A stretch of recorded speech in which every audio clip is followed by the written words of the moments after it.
desde Boxes.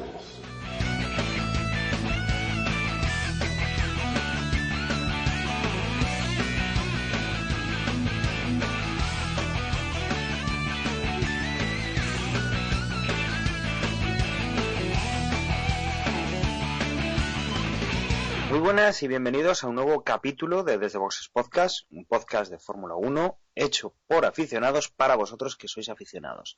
En esta ocasión nos reunimos parte del equipo para hablar de alguna noticia y sobre todo lo que se avecina el próximo fin de semana con el Gran Premio de Sochi en Rusia. Tengo, como decía, parte del equipo, está Emanuel. Muy buenas noches, Emanuel. Hola Dani, hola a todos. Con ganas de ver un poco más de Fórmula 1, ¿verdad? Pues sí, y a ver cómo evoluciona el tema de los neumáticos, ¿no? A ver si... Yo creo que esto de los neumáticos va a ser una constante de todos los grandes premios, que es algo bueno, ¿no? Que a Fórmula 1, que siempre se le ha exigido cierto componente de espectáculo, evidentemente, entretenimiento, pues creo que esto de los neumáticos va a ser un factor que se mantenga en el tiempo. Y claro, nos tenemos que acostumbrar, como ya comentamos en el pasado podcast, y hasta que nos acostumbremos 100% a cómo seguir las carreras, en fin, para no perdernos lo mínimo posible, ¿no? Pues hace falta carreras y más carreras. Y a quien recuperamos después de una semana que estuvo enfermo es a Juan. Muy buenas, Juan, bienvenido de vuelta. Hola a todos. Pues sí, ya no al 100%, pero bueno, un resfriado de estos que me tuvo en el dique seco tras la carrera de China. Carrera que de todas maneras vi, ¿eh? ¿La disfrutaste? Hombre, sí, yo creo que fue una de las carreras más entretenidas hasta el momento. Realmente este campeonato, en lo que a entretenimiento se refiere, yo creo que no nos podemos quejar. Todas las carreras las hemos disfrutado, yo creo, por el momento al menos. A ver si no cambia. Pues si os parece entonces, una vez hechas las presentaciones y, bueno, pues he traído aquí a los invitados, lo que vamos a hacer es una pequeña pausa, como siempre, vamos a poner unas promos y nos metemos ya con las pocas noticias que habían traído estos días, pero que hay que repasar.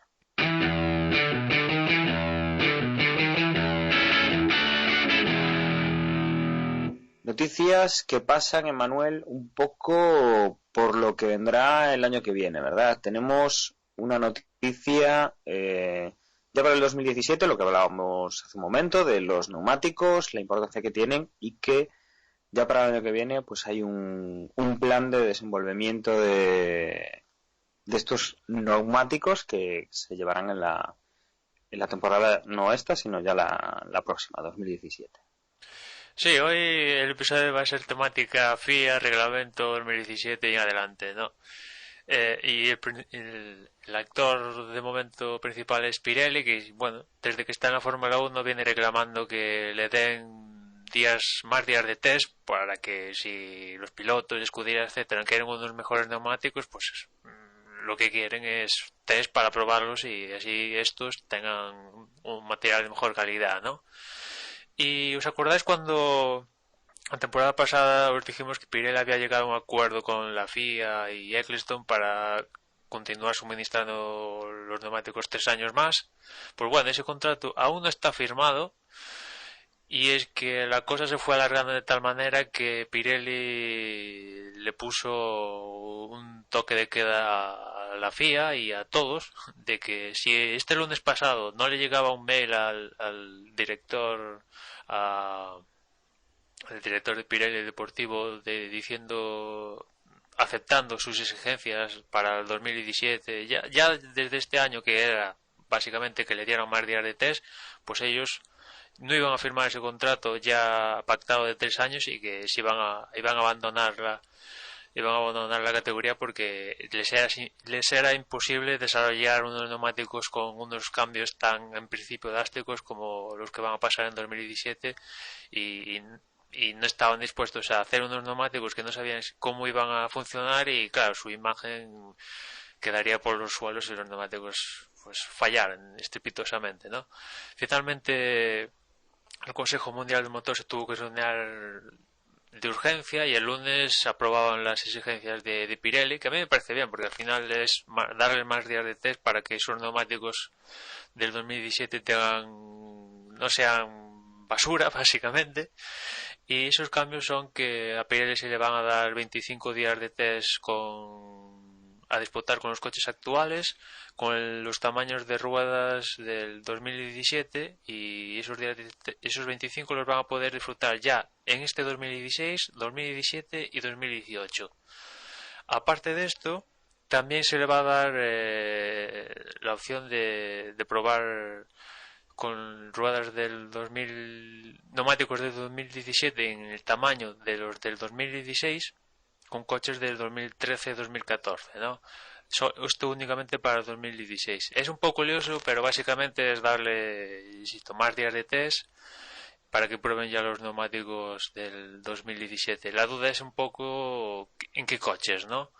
En principio Pirelli, pues de aquellos años tenía aquel Toyota del 2009 medio, aquello era un Frankenstein, pero aquello ya no es servible, ¿no? Porque con el paso de los años ese coche ya no sirve para probar los neumáticos de esta época actual. Y bueno, pues ahora es turno de los equipos pues que sirvan un poco de conejillas de indias y le presten, por así decirlo, piloto o solo monoplaza a Pirelli para realizar las pruebas, ¿no? Y imagino que pues McLaren, Red Bull, Ferrari y estos, pues así los con más dinero y tal, pues estarán encantados de suministrar un monoplaza a Pirelli para probar los neumáticos en él, y con eso pues tener un poquito más de experiencia de cara al futuro, ¿no? Sí, bueno, simplemente puntualizar que lo que yo entiendo cuando leo la noticia es que los 25 días esos son en total. 25 días a repartir entre esta temporada, la siguiente y ya la del 2018. No 25 cada uno de los años. No, son 25 cada año, ¿eh? ¿25 cada año? Sí, 25. Bueno, yo tengo entendido que son 25 cada año, claro. Leyendo la nota de la FIA no está clara. Pero bueno, la verdad es que tal como lo dices tú, pues tampoco estoy... Yo en principio tenía pensado 25 cada año, ¿no? Pero tal como tú lo has entendido, Juan, pues podría ser perfectamente que sean 25 para 2006, 2007 y el 18 todo junto, ¿no? Bueno, no sé, es que bueno, tampoco aclara la nota exactamente cómo se van a desarrollar estos test. Si serán las escuderías con pilotos reserva, con pilotos titulares, si será simplemente dejarle un monoplaza a Pirelli y que Pirelli ponga sus propios pilotos. Esto no lo aclara la nota, al menos en la página de la FIA. Pero bueno, yo me imaginaba que serían que estos 25 días Pirelli elegiría alguna escudería o varias escuderías y que serían las escuderías las que de alguna manera pues utilizasen pilotos, entiendo que reservas, no los titulares. Sí, como ya ha sucedido anteriormente, imagino que Pirelli dirá a los equipos: oye, ¿quieres participar? Sí, no. Y el que acepten, pues adelante, y el que no, pues no. Así es sencillo, ¿no? Si alquilará un circuito X que piense Pirelli acorde con las circunstancias para tener unos datos fiables, y adelante, ¿no? Pero esto, como ha sido, insisto, ha sido un poco de urgencia con Pirelli, que quería esto ya o ya, pues se ha tenido que así aprobar de urgencia, porque si no Pirelli se largaba, ¿no? Sí, supongo que una vez que ya lo han conseguido, que digan, bueno, pues de lo que acordamos hay que concretar y pensemos en hacerlo pues de esta manera. Seguramente algo de margen haya para ese tipo de negociación. Esto en cuanto a lo que son los neumáticos, pero estamos también ante el cierre de lo que será el reglamento del próximo año. Un próximo año que yo creo que lo repetimos el año pasado y que alguna vez ya lo hemos dicho este año. Es un año de evolución, es un año en el cual se va a sentar un par de cambios importantes que están, bueno, pues pensados para aumentar el espectáculo, etcétera, etcétera, evitar el dominio de un solo equipo. Bueno, pues estas cosas que cada pocos años está haciendo la FIA, pues para cambiar un poco el orden de las cosas. Emanuel, tenemos ahí un par de cambios y además tenemos pues ciertos problemas, ¿no? A la hora de que se establezca un reglamento para el próximo año. Sí, habría que separar un poco la cuestión entre, digamos, motor, unidad de potencia y chasis, ¿no? En cuanto al chasis, digamos que los actores principales del deporte pues llegaron a un acuerdo y digamos que eso ya está pactado, ¿no? Pues yo que sé, las dimensiones de los alerones, las dimensiones de ruedas, el chasis de eje a eje, etcétera, este tipo de cosas, no hay que ir al mínimo detalle, etcétera, pero así a grandes rasgos ya está pactado, ¿no? En principio había dos propuestas, una de McLaren y otra de Red Bull. La de Red Bull era más extrema y la de McLaren un poquito más contenida, y parece que aceptaron la de McLaren, con lo cual igual McLaren tiene una ventaja para el 2017 y adelante, y que daba la cuestión ya ponerse de acuerdo de los motores, ¿no? Buscando básicamente pues reducir los costos, ser obligatorio suministrar motores a todos los equipos para que no pudiera pasar un caso como igual estuvo a punto de pasar a Red Bull este último año, que igual se quedaba sin unidad de potencia, mejorar el rendimiento y mejorar el ruido de los motores, ¿no? Si os acordáis, la FIA junto con Ecclestone amenazaron, lo hicieron público, que querían tener un motor independiente, y los motoristas rápidos y veloces dijeron que de eso nada, no querían motor independiente, y dijeron que en febrero iban a sacar una propuesta para solucionar el tema del motor independiente, ¿no? Y así fue. Sacaron una propuesta, de ahí se sacó que las unidades de potencia con este reglamento iban a continuar a 2020, con lo cual eso iba a poder abaratarse las unidades de potencia, y de tal manera que los equipos podrían comprar las unidades de potencia hasta un máximo de 12 millones de euros, que no está nada mal comparado a los más de 20 que algunos tienen que pagar las unidades de potencia. Y en principio pues así a grandes rasgos quedaron pendientes en eso, ¿no? Resulta que al final no acaban de llegar a un acuerdo final, y la cosa se viene aplazando hasta el 30 de abril, que es la fecha tope para llegar a un acuerdo con todo este asunto, ¿no? Si el 30 de abril no se llega a un acuerdo definitivo con la parte de las unidades de potencia, pues el 2017 tiene pinta de que se va a parecer mucho al 2016, ¿no? Y en esas estamos, ¿no? Porque por un lado parece que Mercedes con Toto Wolff, pues que en principio pudiera ser partidario de que sí, vamos a continuar con lo que estaba propuesto, pero por otro lado tampoco quiere tocar en exceso el reglamento para que ellos no se vieran perjudicados. Por otra parte están equipos como Red Bull que quieren a ver qué es lo que pasa, porque ellos no acaban, evidentemente no son motoristas, pues quieren tener un poco esto más seguro, ¿no? A ver qué hace Red Bull el próximo año, etcétera, etcétera. Y están esas, ¿no? Discutiendo ahí si esto va hacia adelante, si esto se para, todos los cambios en principio para 2017, 2018, etcétera, etcétera. Con lo cual estamos ahí en las mismas de siempre. Desde luego la política muchas veces arruina un poco este deporte, y es curioso ver pues cómo los equipos manejan ahí sus historias para intentar ganar a sus rivales, ya incluso pues en lo que es la parte política, ¿no? En los reglamentos para los años siguientes. Sí, es que, por un lado, lo de cerrar el reglamento, entre comillas, porque todos estamos acostumbrados a que el reglamento en la Fórmula 1 no hay ningún tipo de problema en cambiarlo en cualquier momento del año, ¿no? Ahora mismo tenemos muy reciente el ejemplo del tema de la clasificación, que una semana antes de empezar se cambió y 2 semanas y 2 carreras después se volvió a cambiar, ¿no? O sea que en ese sentido, pues lo de que se cierre en plazos en el que el reglamento tiene que estar definitivo, pues por un lado es papel mojado. Lo que está claro es que hay cosas de ese reglamento que sí que deberían estar claras, ¿no? Como es el tema de los motores, sobre todo por un tema de calendario y por un tema de que se necesita un tiempo para hacer las evoluciones pertinentes, ¿no? Y luego, por otro lado, también me parece que lo de amenazar con ese motor independiente también es papel mojado, porque ¿qué motor? O sea, ¿quién se iba a atrever a desarrollar un motor para la Fórmula 1 de cero, teniendo tan reciente lo que le ha ocurrido a Honda, ¿no?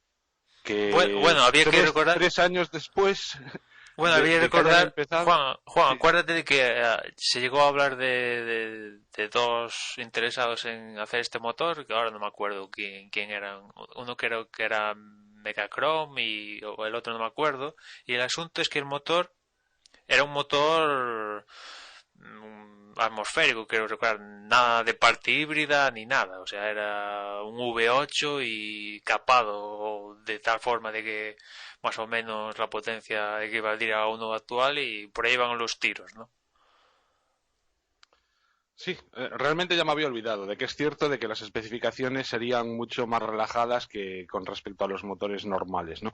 Pero de todas maneras, ¿qué escudería se atrevería a utilizar un motor de esos? Al menos el primer año, ¿no?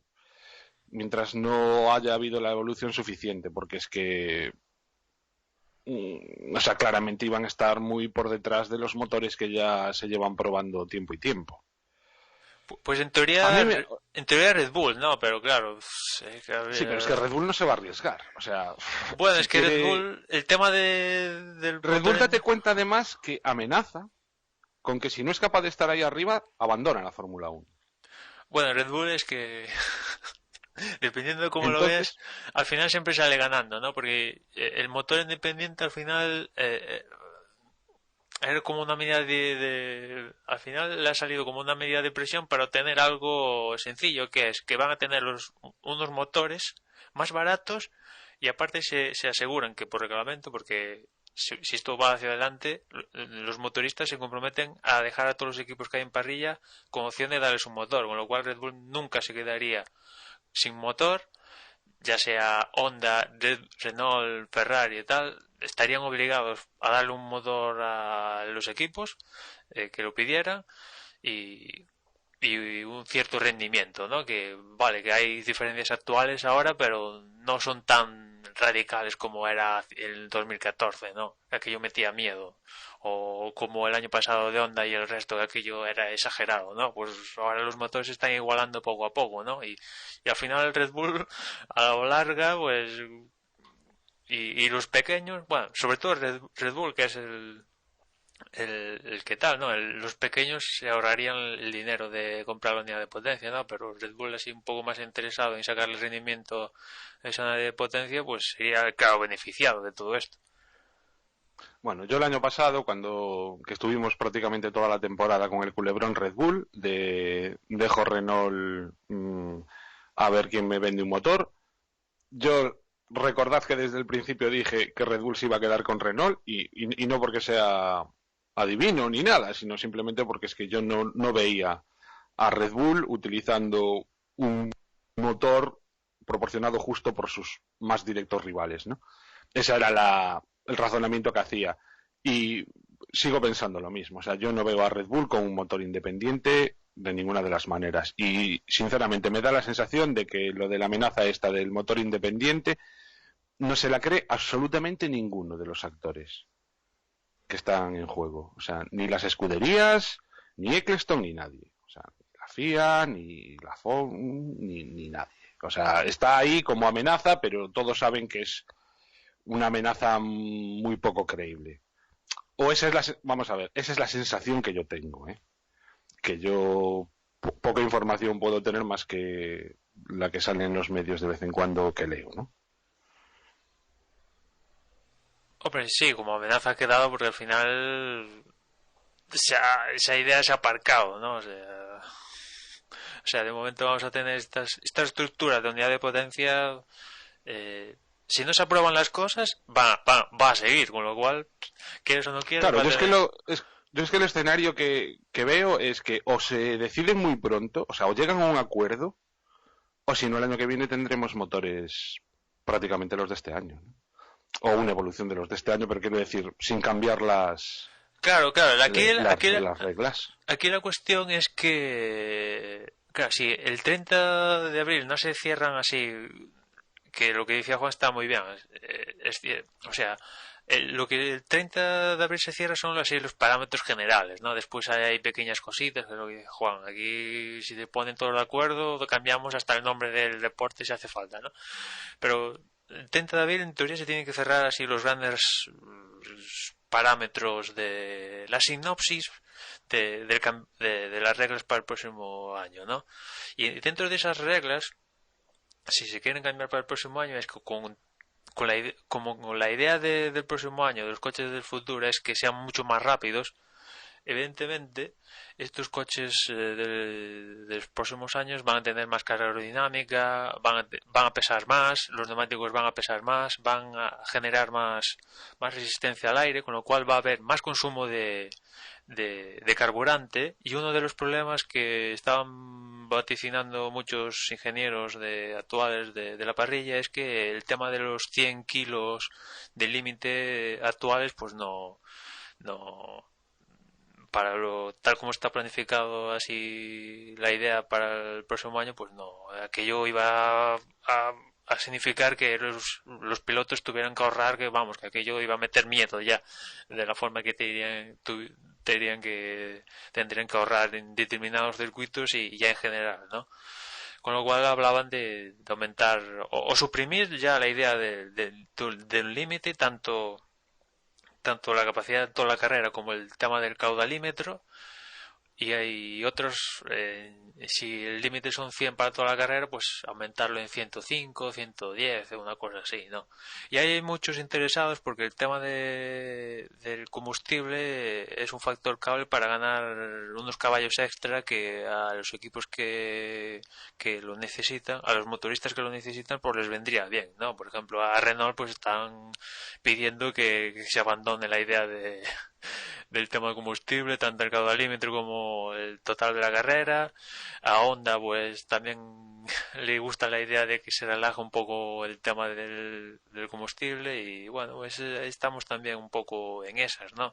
Si se aprueban todos estos cambios, pues evidentemente el tema del combustible se tendrá que trabajar, ¿no? Porque, insisto, si los coches van a ser más rápidos, eso al final consumirá más combustible y si ya hay gente que se queja de que, y propios pilotos que se quejan de que esto de ahorrar combustible, tener que ir más lento para ahorrar, etcétera, etcétera, esto es de la resistencia, pues imaginémonos si el reglamento se perpetúa en el tema del combustible en los coches del próximo año, ¿no? Ya que ya sería horroroso, ¿no? Con lo cual, si hay estos cambios, pues se tendrían que cambiar el tema del combustible y eso hará pues que hay motoristas que saquen partida de esto, ¿no? Y si no se cambia, pues Mercedes seguiría, aunque poco a poco lo van cogiendo a Mercedes, ¿no? Pero seguirían manteniéndose ahí en la cabeza seguro, ¿no? Desde luego yo lo he dicho un par de veces. A mí lo del ahorro sistemático que están estableciendo en la FIA para combustible, para piezas, para tema de entrenamientos, me parece que no tiene nada que ver con lo que es este deporte. Ahora bien, desde luego el del ahorro de gasolina, si hemos eliminado ya la parte peligrosa que tenía la Fórmula 1, que eran los repostajes. Hemos visto incendios, hemos visto problemas, hemos visto pues situaciones peligrosas. Bien, eso está eliminado.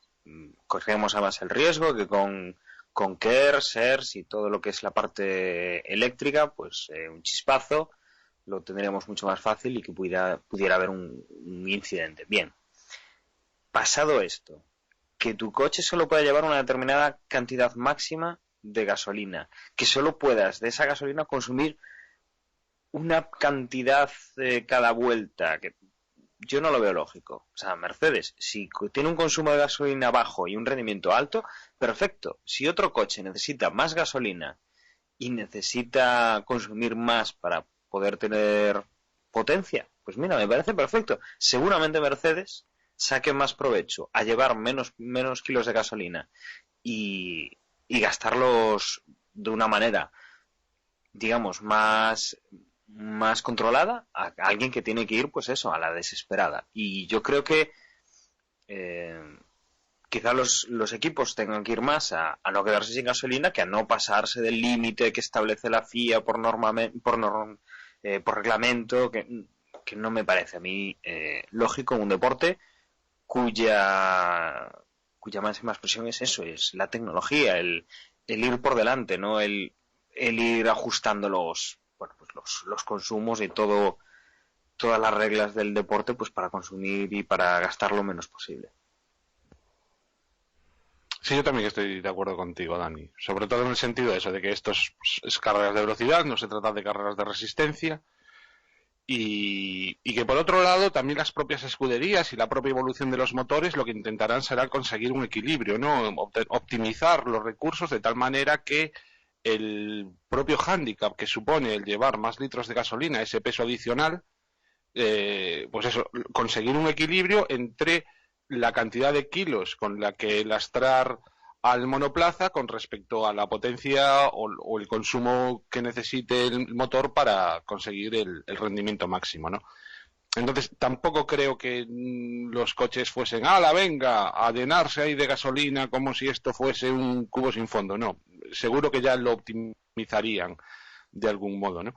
Pero luego también, desde otro punto de vista, realmente el tema de la gasolina es algo que yo cuando leía la noticia fue cuando caí en la cuenta. Al principio, cuando surgió en el reglamento esta restricción, veíamos efectivamente que en muchas carreras había pilotos que ahorraban en pista, iban más despacio de lo que deberían y que luego poco a poco nos hemos olvidado de esta práctica, ¿no? Realmente ahora, no sé si es cuestión de los comentaristas que no lo comentan y realmente sigue sucediendo eso, de que hay pilotos que algunas vueltas se las tienen que tomar en plan ahorrar gasolina, pero me da la sensación de que han conseguido los ingenieros ajustar los motores a este consumo, con lo cual tampoco sé y de hecho, exactamente... ¿te acuerdas, no, Juan? Que incluso el primer año de estas unidades de potencia, en el 2014, ya había algún equipo en determinada carrera que ya no ponía 100 kilos ya de partida, sino que ya ponía menos.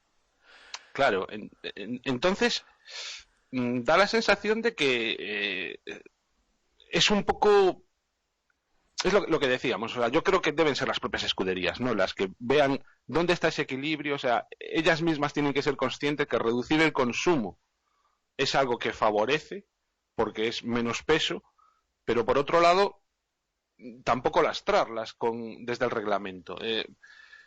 Y luego, por muchas trabas que le pongan, los ingenieros son capaces de optimizar todo, ¿no? Entonces, es ahí yo no sé qué pensar, realmente no tengo muy claro si estamos exprimiendo, o sea, si el reglamento exprimir un poquito más a los ingenieros y decirles, no, mira, el año que viene, aunque realmente el factor forma o el factor de forma que vayan a tener los coches con esas ruedas más anchas y por lo tanto mayor resistencia al aire y todo ese tipo de historias, da la sensación de que obviamente se va a necesitar un mayor consumo, pero si los ingenieros serán capaces pues de que llegue un momento en que eso tampoco sea importante. Entonces, pues no lo sé. Aunque sí que da la sensación cuando te lo planteas, como decías tú, Dani, de que estos son carreras de velocidad y no carreras de resistencia, pues mira, que no lo regulen y arreando, ¿no? Sí, yo con esta siempre me acuerdo cuál es la idea inicial de todo el reglamento híbrido ¿no? ¿Os acuerdas que la idea inicial era que el principio de la carrera fuera con la parte eléctrica únicamente y que la parte eléctrica iba a funcionar exclusivamente cuando entrabas a boxes, ¿no? O sea, si en ese aquella idea que finalmente se descartó y que, bueno, la parte híbrida iba a funcionar en todas partes de la carrera, pit lane, etcétera, etcétera, pues imaginémonos, ¿no? Si aquello llega a suceder, ¿no? Que la salida iba a ser únicamente con la parte eléctrica y sería la parte eléctrica la única que iban a tener disponible los equipos a la hora de recorrer los carriles de boxes, ¿no? Y de aquel momento tenemos esta, ¿no? Yo con el tema del combustible soy más partidario del tema del caudalímetro, relajarlo un poquito más, ¿no? Porque vamos a ver, si tú en un momento de la carrera tienes que apretar el motor al máximo porque quieres adelantar un coche o etcétera, pues que eso no te lo impida el caudalímetro, que te va a dar potencia extra, y después ya tú mismo te vas a buscar la vida para que eso no comprometa llegar al final de la carrera, ¿no? Yo creo que ahí yo el tema del caudalímetro, que eran 100 kilos a la hora, ¿no? Ahí yo lo relajaría, y el tema del global para todo el evento, pues no sé, es que al final ya implica también un tema como cómo lo haces con las estrategias, porque si es combustible libre, pues si es combustible libre, pues entonces ¿para qué nos metemos en el tema de los híbridos, no? O sea, por un momento quieres ahorrar energía de todo esto, energía limpia, y por otro lado estás ahí, venga, chupando combustible a todo trapo, ¿no? Que alguno lo haría. Evidentemente así alguno necesitaría más kilos, etcétera, pero no sé, es que al final que se pongan de acuerdo ellos, que ya les va a costar trabajo ponerse de acuerdo, y a nosotros que nos lo pongan, no nos compliquen la vida, porque ya es desde que hacemos desde boxes, cuántas veces nos han cambiado el reglamento, ¿no? Ya cuando empezamos en el 2009, ya en el 2009 empezaba un reglamento nuevo. Después el tema de los híbridos. Pero antes pasamos por el tema que suspendían cambiamos de motor. Bueno, ya hemos cambiado. Esto cambia cada ciclo de dinastía de un equipo, cambia el reglamento por completo, ¿no? Pues nada, a ver qué nos depara pues estos próximos meses o estas próximas semanas de cara a lo que se vaya a fijar para el 2017, para la temporada que viene. No sé si queréis comentar alguna cosa más. Si no, lo que vamos a hacer es meternos ya en lo que va a ser el Gran Premio de Rusia. Entiendo que no. Con lo cual, Emanuel, horarios. Es un Gran Premio casi europeo, podríamos decir, ¿no? Sí, bueno, Rusia es Europa hasta que Putin le dé la gana. Pero sí, casi a nosotros casi no nos afecta, porque casi tenemos horario 100% tradicional. Los viernes los primeros libres a las 9 de la mañana, los segundos libres a la 1 de la tarde, los terceros libres el sábado a las 11, la clasificación a las 2 de la tarde, y el domingo la carrera a las 2 de la tarde, ¿no? Este es un horario peninsular de aquí de España. Y en cuanto DRS, pues lo típico de Sochi, que ya tuvimos las temporadas pasadas, ¿no? La primera zona entre la curva 1 y 2, con el punto de detención un poquito antes de la curva 1, y la segunda zona será entre la curva 10 y la 13, con el punto de detención antes de llegar a la curva 10. Y en cuanto a neumáticos, que es lo interesante este año, pues aquí en Rusia... Emanuel, sí, dime. ¿qué te parece como este año, bueno, tenemos esta novedad de los neumáticos y el saber lo que van a usar? ¿Qué te parece si comentamos sobre todo lo más destacado en medios, en blandos y en super blandos? Hacemos 4 pinceladas, dar así una impresión de quiénes van a llevar medios y cuántos, quién destaca, quiénes llevan blandos y quiénes destacan ahí, y más o menos pues por ver un poco unas líneas generales. Sí, de entrada pues eso, justamente que los neumáticos que ha elegido Pirelli son super blando, blando y medio. Los obligatorios pues tienen que los equipos tener un juego de cada uno, ¿no? Es super blando para la Q3 y blando y medio para la carrera, ¿no? Y a partir de ahí, pues la circunstancia especial aquí para Rusia es que salvo Manor, el resto de escuderías únicamente tiene el juego obligatorio de medios y el resto lo eligen todos para blando y super blando. Pero hay alguno que se ha pasado de la mano con la elección en especial de super blandos en detrimento de los blandos, ¿no? Porque, por ejemplo, Red Bull elige 10 juegos de super blandos y 2 de blandos, al igual que Haas. Y, por ejemplo, Mercedes pues elige una combinación así un poco más equilibrada, que son 4 de blandos y 8 super blandos, tanto Hamilton y Rosberg. Ya la equilibrada, perfecta es Ferrari con 6 super blandos y 6 blandos. Y el resto de la parrilla un poco esa es la tónica. Uno elige un juego más de super blando y menos de blando, otro más de blando y otro menos de super blando, pero llama un poco la atención pues eso, la diferencia. Por ejemplo, Red Bull, que lo vimos muy bien en China, ¿no? Y en esta ocasión pues lo da todo por el todo con el super blando, con esos 10 juegos. Y por otra parte ves el tema de los medios, que nadie va a optar por medios, ¿no? Ya lo que pasa en Que carrera... Sí, casi lo más típico es 4-8 o 5-7. Podríamos casi resumirlo así, salvo esas excepciones que has comentado y que destacan por encima de los demás. 4 blandos, 8 super blandos o 5 blandos y 7 super blandos. O sea, a mí, sinceramente, o sea, es que me llama muchísimo, muchísimo la atención lo de Red Bull y lo de Haas. O sea, llevar solo 2 neumáticos medios y luego, perdón, un neumático medio y solo 2 blandos, significa que prácticamente no van ni a poder probar el blando durante los libres. Como mucho, podrán utilizar un juego. En las 3 sesiones de libre, los pilotos de estas escuderías. Porque el resto es todo súper blando, sí. o sea... Harán la comparativa, la típica, ¿no? Imagino que los libres, el segundo libre harán la comparativa blando, super blando y eso es lo único que tendrán, porque tienen que guardar uno obligatorio para la carrera, ¿no? Con lo cual, lo que dice Juan, tanto Red Bull y Haas solo van a tener, si lo quieren hacer así, solo van a tener uno para probar, y el resto de equipos es cierto que van más relajados, ¿no?